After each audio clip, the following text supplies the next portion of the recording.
Hello and welcome to Daily Dose Radio, a 5-minute-a-day podcast studying the Psalms verse by verse, recorded here in the dining room of the Bible Bistro, located in Sharonville, Ohio.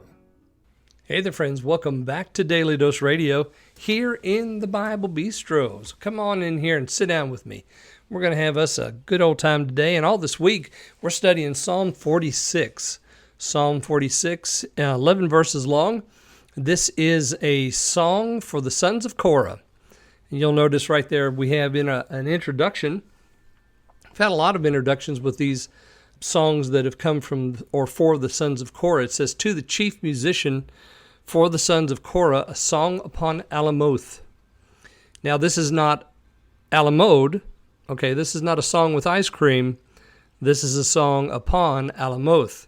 Don't know what Alamoth means. It might mean ice cream. Actually, the word just strictly translated could mean virgins or young engaged ladies. It could mean that, but it probably has something to do with an instrument or a tune name because this is a song. So we're going to have song here for or on, upon this tune, or by this tune, using this tune, or maybe upon an instrument that plays a large role in the song itself. So this is a song for the sons of Korah, which of course is our choir.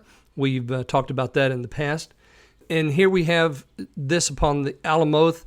So no virgins were harmed in the making of this song. It was actually probably upon some instrument or some tune that was used. This song is divided nicely into 3 sections. Each section ends with the Selah.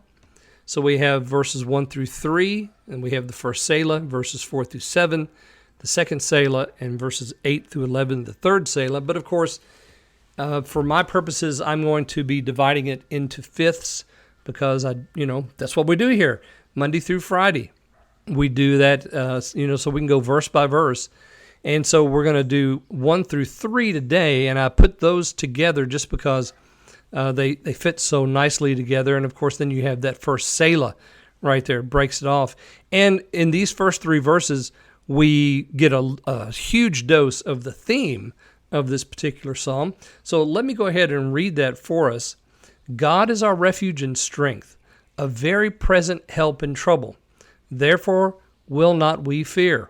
Though the earth be removed, and though the mountains be carried in the midst of the sea, though the waters thereof roar and be troubled, though the mountains shake with the swelling thereof, Selah.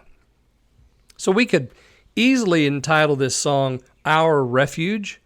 And of course, much has been written about this particular psalm because it is so beautiful, and it is so encouraging, and it is so uplifting. And this psalm is like I said, we could entitle it Our Refuge. And we find that right here at the very beginning, that particular phrase, our refuge, is repeated 3 times in the song. So verse 1, God is our refuge and strength, a very present help in trouble. Notice that we have these affirmative statements of God. He is. God is. What is He? Well, He's our refuge. Okay, number 1. Number 2, He's our strength. Okay, number 3, a very present help in trouble. So not only is God our helper, our strength, and our refuge, He's doing all of that in a time of trouble. Well, of course, that's when we need it most, isn't it?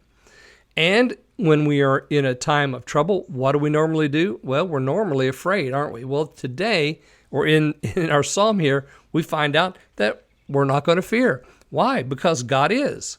He is our refuge, strength, and help. In a time of trouble? Yep. And so I'm not going to be afraid during that time of trouble. And then He gives us this list of 4 things.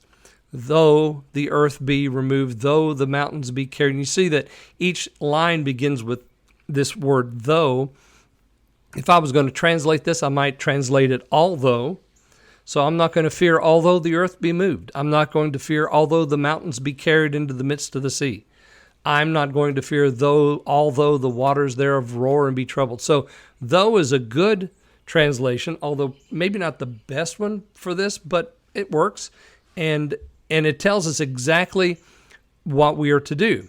Even though everything around us goes topsy-turvy, mountains in the sea, and the waters roar because the mountains are thrown into the sea, and the mountains quake because the waters swell, because they're displaced by the mountains that are thrown into the sea. And though the earth be completely removed, I'm not going to be afraid. Why am I not going to be afraid? Even though all of that is happening, because God is refuge, strength, help. All right, join me again tomorrow, and we'll pick up the first part of the second division in verse 4, and we'll look at verses 4 and 5 tomorrow here on Daily Dose Radio. Thanks for listening to Daily Dose Radio. For more fresh and delicious Bible studies, podcasts, books, and more, check out the Bible Bistro online and on YouTube. Join me again next time for Daily Dose Radio.